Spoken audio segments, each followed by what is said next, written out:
ગાગરમાં સાગરના ભાવનો પ્રયાસ કરનાર મન આતુરીના જય શ્રી કૃષ્ણ. વાલા વૈષ્ણવો, આજે આપણો પ્રયત્ન પણ આવો જ છે ને.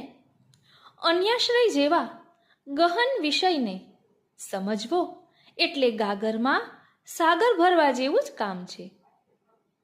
પણ શ્રી વલ્લભની કૃપાથી આપણે તે સમજવાનો પ્રયાસ કરીશું. વાલા વૈષ્ણવો, જય શ્રી કૃષ્ણ. આજના સત્સંગમાં આપણે અન્યાશ્રયના ગૂઢ રહસ્યની સાથે 11 પ્રશ્નોના સચોટ જવાબ મેળવીશું કે જેના કારણે અન્યાશ્રય માટેની આપણી ભ્રમણાઓ દૂર થશે.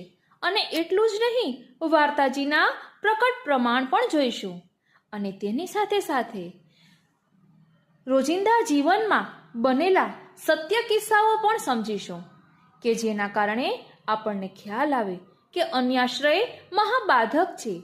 અને શું બીજા દેવી દેવતાઓનું પૂજન એટલા પૂરતો જ અન્યાશ્રય સીમિત છે કે તેથી પણ કોઈ મોટો અન્યાશ્રય છે? સૌથી મોટો અન્યાશ્રય હુંપણાનો છે એ શા માટે કહ્યું?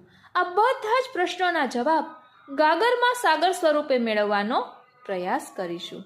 બોલો શ્રી વલ્લભાધીશ કી જય.